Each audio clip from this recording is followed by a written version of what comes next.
Pada tahun 1917 sampai dengan tahun 1923, pemerintah Hindia Belanda membangun sebuah stasiun radio terbesar dengan sistem operasi tercanggih pada saat itu.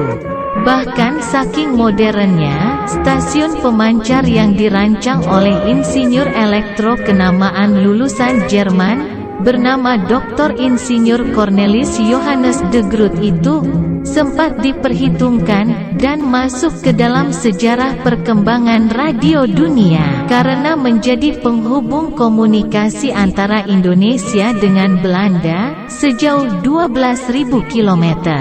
Keunggulan tersebut terdapat pada sistem pemancar tanpa kabel atau nirkabel yang merupakan satu-satunya dan pertama di dunia.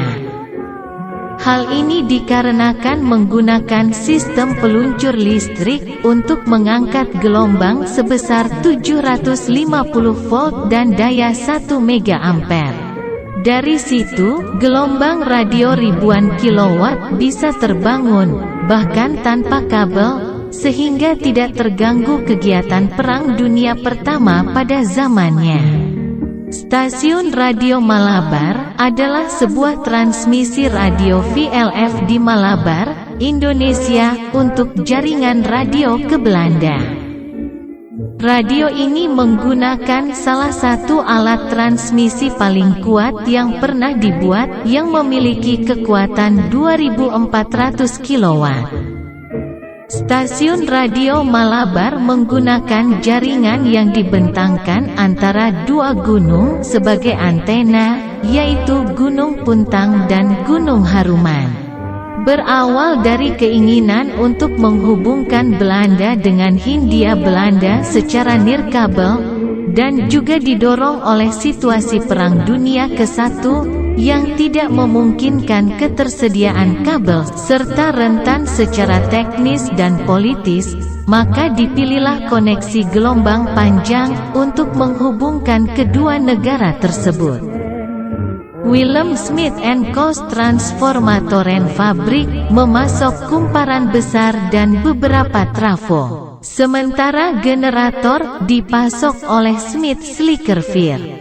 Sebagai pendukung tenaga listrik, dibangun PLTA Dago, PLTA Plengan, dan PLTA Lamajan, serta PLTU di Dayakolot.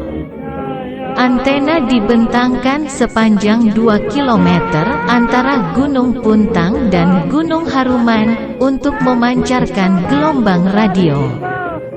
Ketinggian antena dari dasar lembah rata-rata 350 meter.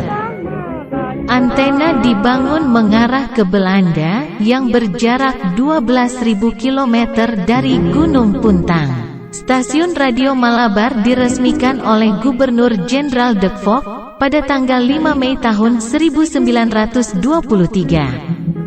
Beberapa hari sebelum peresmian, badai tropis dengan kilatan-kilatan petir telah merusak sejumlah peralatan penting termasuk pemancar.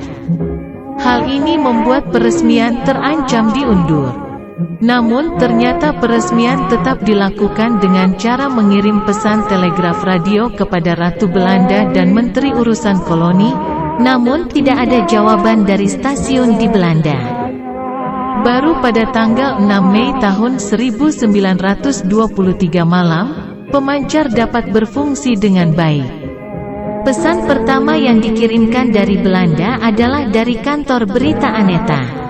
Meski demikian, tanggal 5 Mei tahun 1923 tetap dijadikan sebagai tanggal peresmian Stasiun Radio Malabar.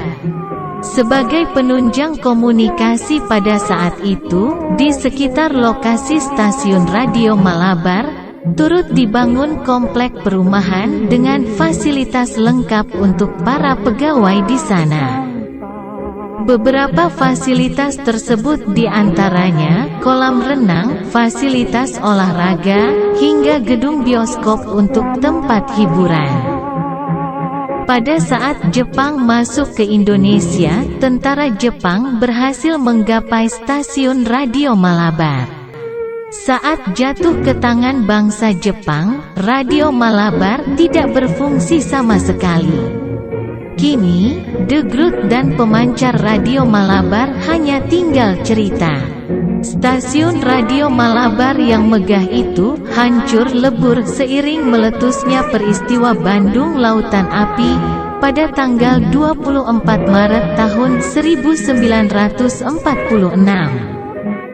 Para pejuang telah menghancurkan seluruh bangunan stasiun Radio Malabar atas perintah Mayor Daan Yahya, yang tidak ingin stasiun radio tersebut dikuasai kembali oleh Belanda. Stasiun Radio Malabar yang merupakan stasiun radio dengan frekuensi terkuat pada zamannya, kini hanya tinggal kenangan. Stasiun Radio Malabar pun menjadi tonggak sejarah komunikasi modern di Indonesia. Jaringan komunikasi yang melibatkan Radio Malabar turut menjadi latar belakang berdirinya organisasi yang disebut PTT, yang menjadi cikal bakal berdirinya PT Telkom Indonesia dan PT Pos Indonesia.